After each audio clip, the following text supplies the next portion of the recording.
All right. Is aim assist overpowered? Are controller players Not anymore. Not anymore? Dude, they got nerfed, bro. Controller players in Fortnite have got nerfed so bad. Like, dude, it's so good right now where it's like controller players don't matter. Like controller players, keyboard players are so much better than controller players now. It's insane.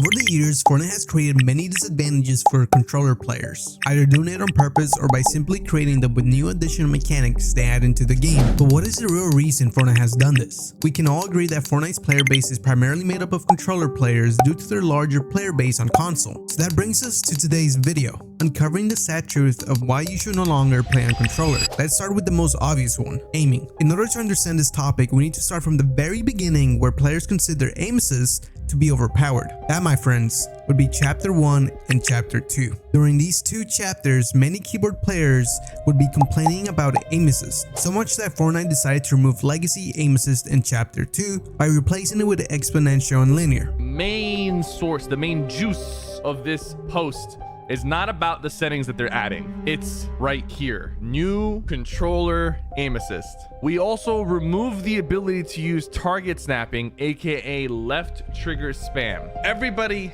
calm down. This is huge. Most people who play Fortnite play with a controller.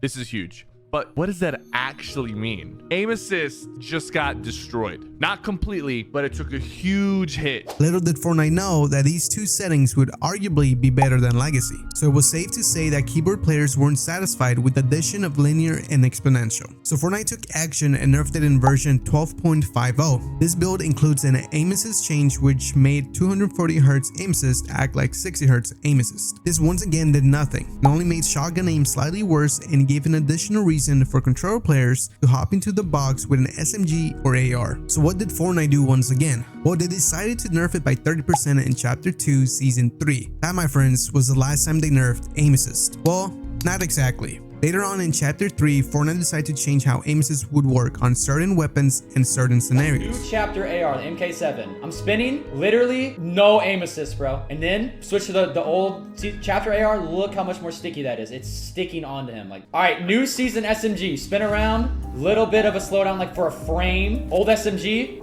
so much more stronger. In this chapter of Fortnite, aim assist was either like really nerfed for you, and in some situations it feels entirely like aim assist actually shuts off. You get like no aim assist whatsoever. Basically, Epic revealed in the competitive Discord for this game, now why they didn't actually say this to the broader community I'm not sure, but in the competitive Discord they actually let their pro players know that they were actually causing a situation where your aim assist could actually fully turn off. The reason why controller aim assist is actually turning off is when you are spraying, Epic basically added a feature, I'll call it, or some detection system whereby if the game thinks that you're actually kind of spamming at a player or like spamming through builds, it will try to turn your aim assist off and it won't turn your aim assist back on. For example, if you were to spray into a box, you would lose aim assist to counteract jumping into boxes. Why did they do this? Well, they probably wanted to stop controller players from using the overpowered spray weapons they added into the new chapter instead of actually just balancing them out. This was in the end. Fortnite since then has been adjusting aim assist based on weapons they add, making aiming a controller feel like, let's just say, inconsistent. You would notice this nerf primarily on high fire rate weapons, for example the combat assault rifle. But is that all they've done? No. Fortnite thought it wasn't enough to just nerf aim assist. They decided to remove it completely from the striker burst, which is currently the new weapon in Chapter 5 Season 4, making the mythic weapon Emma Frost drops almost not worth for control players to pick up. With the striker burst being the go-to weapon to use for storm surge tags in tournaments, you can see how this can be an issue. In addition, Fortnite has heavily nerfed long-range aim, therefore making storm surge harder on controller, which is one of the main reasons why Tier 1 pros don't want to pick up controller players. On top of the nerf to aim assist at long range, Fortnite has also created an issue with the addition of scoped weapons and snipers. Back in Chapter 1, we had a scope sensitivity setting, but for some reason Fortnite removed it. But why did they remove it? Did they really just don't want controller players to compete? One may argue that they didn't want controller players to have more advantages or features that keyboard players didn't have, but that wouldn't make sense. Since then, Fortnite has added scope sensitivity, double movement, and build and edit sense settings on keyboard. And to this day, Fortnite hasn't added back scope sensitivity on controller. You can start to see a pattern here.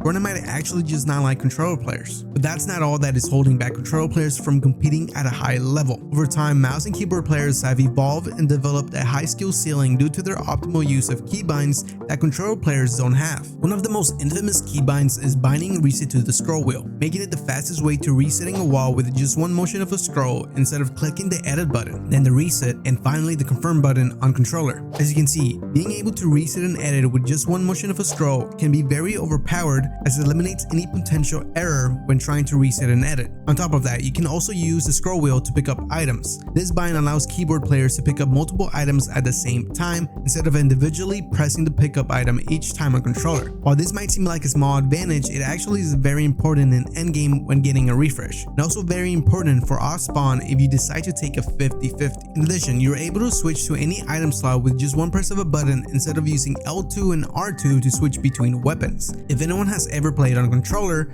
you would know that sometimes you would pull out the wrong weapon because you lost track of how many times you pressed L2 or R2, or sometimes you just accidentally overpress the buttons, causing you to lose the fight. Being able to switch to your shotgun instantly is very beneficial when fighting. Let's look at this scenario. So I box up, and then I try to bait my opponent into hitting the box as I'm healing. This strategy works very well on mouse and keyboard because I can instantly switch to a shotgun. While on controller, I have to press 2 buttons, increasing the time for my opponent to notice that I'm about to make an edit. While it's not impossible to do this on controller, being able to do actions with the minimal amount of button presses definitely gives you an advantage, or at the bare minimum, it gives you an even playing field. But why is it hard to have these features on controller? Well, controllers just don't have enough buttons to bind a specific action, which is why it's hard to make this a setting for controller. While there is a new setting Fortnite added called Quick Weapon, it still needs a lot more work for it to be usable without sacrificing any crucial binds. Quick Weapon lacks customization of using any button specifically while building. For example, when building, I personally have circle bind into switch mode. So every time I'm building, I press circle once again to pull out the weapon I had before building. Like I said before, pulling out the shotgun instantly eliminates any room for error and shotgun delay. So imagine if I was replacing a wall. I would use a spray weapon to replace the wall. Once I take it,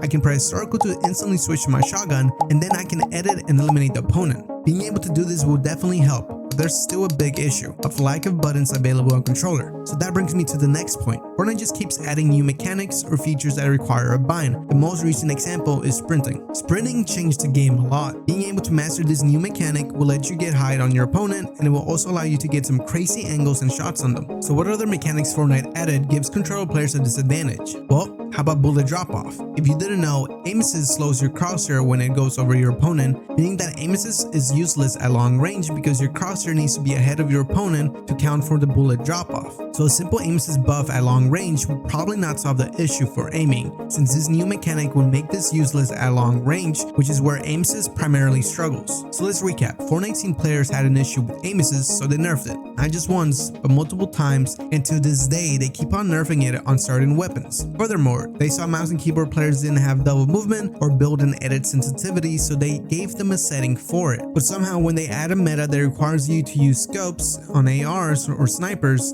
they don't add a scope sensitivity for controller players. And when controller players are struggling at long range, and tier 1 pros themselves don't want to pick them up because of their underperformance when it comes to getting Storm Surge, they don't even consider to buff controller at all. When they see the big skill gap between controller and mouse and keyboard because of binds such as scroll wheel and instant switch to a shotgun, they don't even seem to be getting feedback from controller players to try and fix this. Top of everything, Fortnite seems to keep on trying to add new mechanics into the game that might actually require new binds, and if you hadn't noticed by now, controllers don't have any more buttons that can be used. So what can they do? Well, they can start by adding a scope sensitivity, maybe consider removing scroll wheel, the same way they removed aim assist on the striker burst and other weapons, and perhaps get feedback for the quick weapon setting, and finally maybe reverting the new bullet drop off mechanic, which will probably not happen because Fortnite is just trying to show off what their game can do in order to make more money, but maybe they will surprise us and perhaps take in some feedback like they did with keyboard players.